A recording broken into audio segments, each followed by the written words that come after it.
할렐루야. 우리 이 시간 함께 찬양하심으로 목요일 새벽 예배를 하나님 앞에 올려드리겠습니다. 찬송가 364장입니다.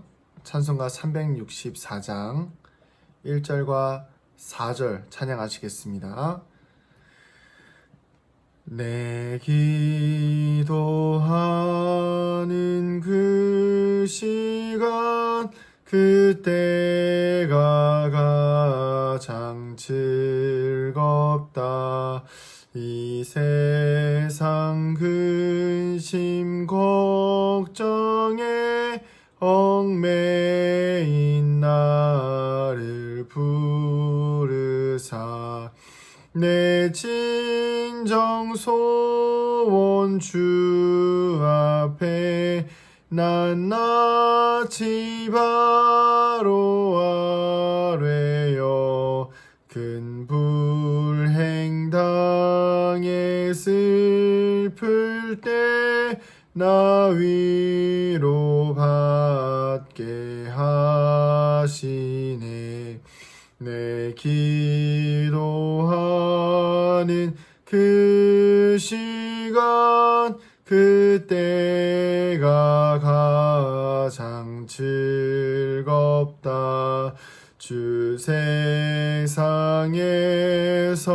일찍이 저 요란한 곳 피하여 빈 들에서 나 산에서 온 밤을 세워 지내사 주 예수 친히 기도로 큰 본을 보여주셨네. 아멘. 사도신경으로 우리의 신앙을 고백하겠습니다. 나는 전능하신 아버지 하나님, 천지의 창조주를 믿습니다. 나는 그의 유일하신 아들 우리 주 예수 그리스도를 믿습니다. 그는 성령으로 잉태되어 동정녀 마리아에게서 나시고 본디오 빌라도에게 고난을 받아 십자가에 못 박혀 죽으시고 장사된 지 사흘 만에 죽은 자 가운데서 다시 살아나셨으며 하늘에 오르시어 전능하신 아버지 하나님 우편에 앉아 계시다가 거기로부터 살아있는 자와 죽은 자를 심판하러 오십니다. 나는 성령을 믿으며 거룩한 공교회와 성도의 교제와 죄를 용서받는 것과 몸의 부활과 영생을 믿습니다. 아멘. 네, 말씀 보도록 하겠습니다. 창세기 46장입니다. 창세기 46장 1절부터 4절까지 말씀입니다. 창세기 46장 1절부터 4절까지의 말씀 함께 읽겠습니다. 이스라엘이 모든 소유를 이끌고 떠나 브엘세바에 이르러 그의 아버지 이삭의 하나님께 희생 제사를 드리니 그 밤에 하나님이 이상 중에 이스라엘에게 나타나 이르시되 야곱아 야곱아 하시는지라. 야곱이 이르되 내가 여기 있나이다 하매 하나님이 이르시되 나는 하나님이라. 내 아버지의 하나님이니 애굽으로 내려가기를 두려워하지 말라. 내가 거기서 너로 큰 민족을 이루게 하리라. 내가 너와 함께 애굽으로 내려가겠고 반드시 너를 인도하여 다시 올라올 것이며 요셉이 그의 손으로 내 눈을 감기리라 하셨더라. 아멘. 할렐루야. 우리 목요일 새벽 예배를 드리시는 성도님들을 환영하고 축복합니다. 오늘은 드디어 이 요셉의 요청에 의해서 애굽으로 이스라엘 가족들, 야곱의 가족들이 이동하는 그런 장면을 우리가 보고 있습니다. 가나안을 떠나는 야곱을 보면서 이 야곱이 브엘세바라는 곳에서 제사를 드립니다. 그러니까 이 국경인데요. 그 국경에서 제사를 드리게 되는데 그 제사를 드리면서 하나님을 만나게 됩니다. 그동안 자신의 삶과 인생을 이끌어 오셨던 그때 만났던 하나님, 야복강에서 만났던 하나님, 그리고 베델에서 만났던 그 하나님을 다시 한번 야곱은 만나게 되는 것이죠. 그 만나게 되면서 동시에 하나님께서 야곱에게 다시 한번 하나님의 약속을 보여주십니다. 그것이 무엇이냐면 첫 번째는 먼저 하나님의 약속은 큰 민족을 이루어주겠다라는 약속을 하십니다. 하나님의 약속은 이루어지게 되죠. 이 애굽에 올라갈 때에 야곱의 가족들은 총 70명이었으나 이스라엘 백성들이 출애굽할 때에 백성은 우리 장정만 200만 명이었지 않습니까? 그래서 약 200만 명의 인원들이 정말 뭐 셀 수 없는 부흥을 이루었죠. 엄청나게 큰 민족을 하나님께서 만드셨고요. 그리고 또 두 번째는 무엇이냐면 하나님께서 함께 애굽으로 내려가시겠다라고 말씀을 하십니다. 이것은 바로 하나님께서 야곱을 보호하시겠다라는 것을 의미하는 것입니다. 하나님께서는 하나님의 말씀에 순종하고 하나님께 구하는 자들을 항상 보호하십니다. 하나님은 하나님을 찾는 이들에게 있어서 그들을 외면하지 않으시고 항상 하나님의 오른손으로 그를 굳건히 붙드시며 함께 동행하시지요. 하나님의 이 애굽에 내려가셨던 약속은 바로 나중에 출애굽 때에도 실현되어져서 다시 가나안 땅으로 인도하시겠다라는 이 하나님의 약속이 성취되는 장면을 우리가 출애굽기를 통해서 볼 수가 있습니다. 이것을 통해서 볼 수 있는 것은 바로 회복하심입니다. 그러나 이 두 번째와 세 번째를 같이 엮어서 보면 하나님께서 야곱의 가족들을 애굽으로 내려갈 때 함께 같이 내려가시고 동시에 400년이 지난 후에 애굽 백성들 이스라엘 백성들을 출애굽시키실 때에 하나님께서 친히 직접 하나님의 손으로 그들을 이끌어 가시는 것들을 볼 수가 있습니다.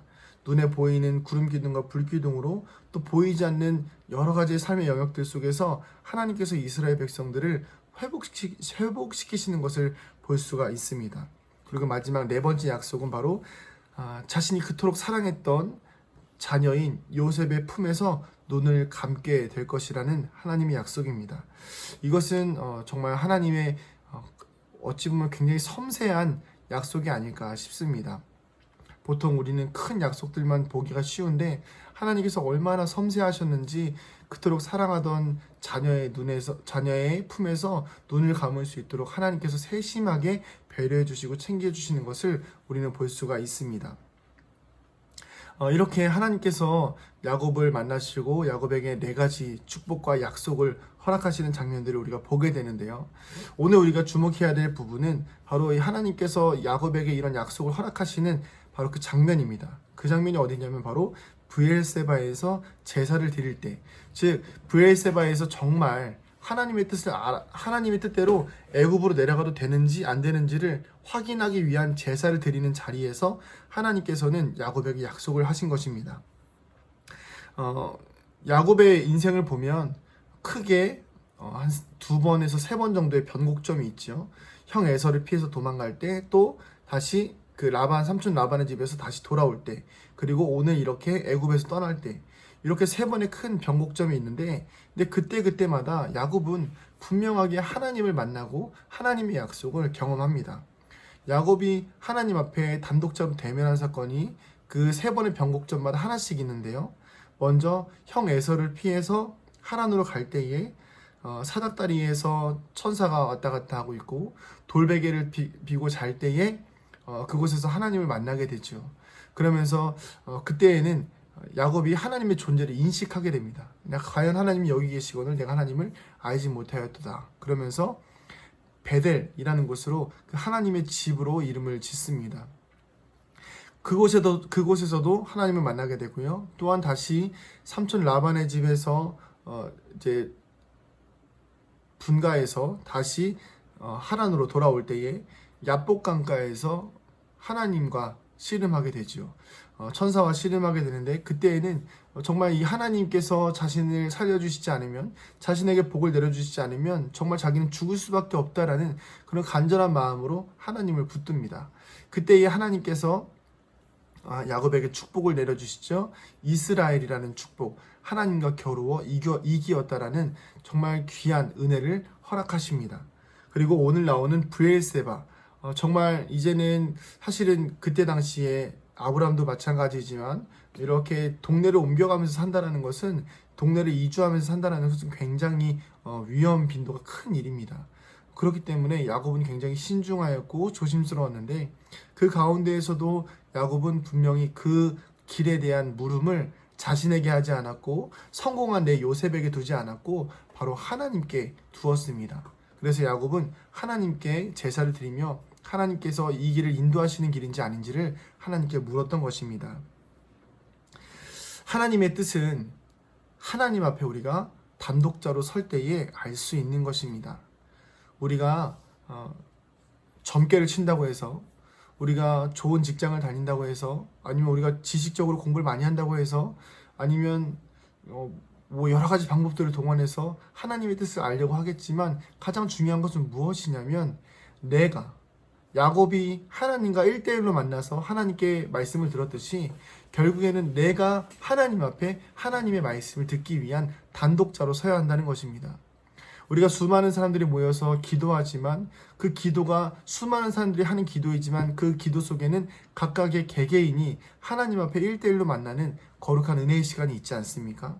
그럴 때에만 하나님께서 우리에게 하시는 말씀을 우리가 들을 수 있는 것입니다. 기도의 자리에서의 간절한 부르짖음과 하나님의 인도하심이 아니면 절대 안 된다는 이 야곱과 같은 믿음이 있어야만이 오늘 우리가 이 브에세바에서의 은혜와 또 야복강과 베들에서의 은혜를 우리가 누릴 수 있는 것입니다. 이 정말 중요한 포인트는 무엇이냐면 오늘 말씀을 통해서 보는 중요한 포인트는 바로 하나님이 야곱을 만나신 때입니다. 하나님이 야곱을 만나실 때는 야곱이 잘 될 때가 아니었습니다. 하나님이 야곱을 만나실 때는 야곱이 평탄한 때가 아니었습니다. 가장 힘든 때, 떠나야 되나 말아야 되나, 형이 에서가 죽이려고 찾아오고 있고 가장 힘들고 가장 두렵고 가장 염려가 많아야 할 때 하나님은 야곱을 만나 주셨다는 것입니다.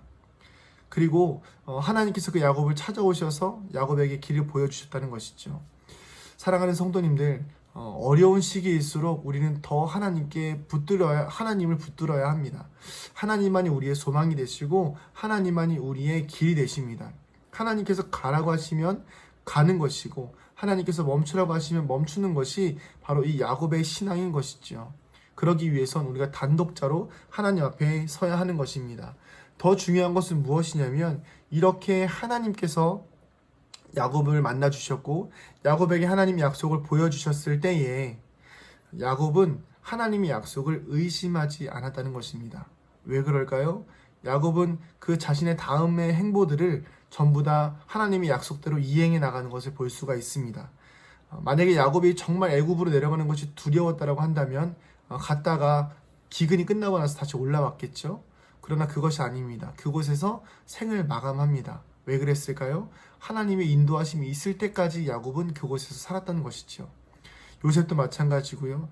야곱이 야복나루에 있었을 때도 마찬가지고 베들에 있었을 때도 마찬가지입니다. 하나님을 만난 사람은 하나님 앞에 단독자로서 신앙을 경험한 사람은 하나님의 뜻이 또 있을 때까지 그 자리에서 최선을 다해서 살아가며 그 자리에서 하나님의 인도하심을 경험하며 사는 것입니다.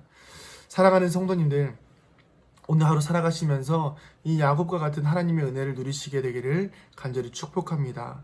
정말 내가 원해서 가는 길이 아니라 때로는 너무 두렵고 걱정돼서 이 길을 가야 하나 말아야 하나, 이 선택을 해야 하나 말아야 하나 고민이 될 때 하나님 앞에 정말 1분이라도 아니면 정말 깊은 조용한 곳에 가서 하나님께 기도하시고 하나님의 뜻을 구하십시오. 그러면 하나님께서 우리를 이렇게 단독자로 우리를 만나 주실 것이고 우리에게 하나님의 뜻을 보여주실 것입니다. 그런 기대와 믿음과 확신을 가지고 오늘 하루도 담대하게 살아가는 믿음의 성도님들 되시기를 간절히 축복합니다. 기도하겠습니다. 하나님 감사합니다. 오늘도 우리와 함께 하시는 하나님께서 인도하시고 함께하여 주시어서 야곱과 같이 언제나 하나님께 묻고 하나님의 인도하심을 받는 거룩한 백성들 되게 하여 주시옵소서. 감사드리며 사랑이 많으신 예수님의 이름으로 기도합니다. 아멘. 하늘에 계신 우리 아버지의 이름을 거룩하게 하시며 아버지의 나라가 오게 하시며 아버지의 뜻이 하늘에서와 같이 땅에서도 이루어지게 하소서. 오늘 우리에게 일용할 양식을 주시고 우리가 우리에게 잘못한 사람을 용서하여 준 것 같이 우리 죄를 용서하여 주시고 우리를 시험에 빠지지 않게 하시고 악에서 구하소서. 나라와 권능과 영광이 영원히 아버지의 것입니다. 아멘.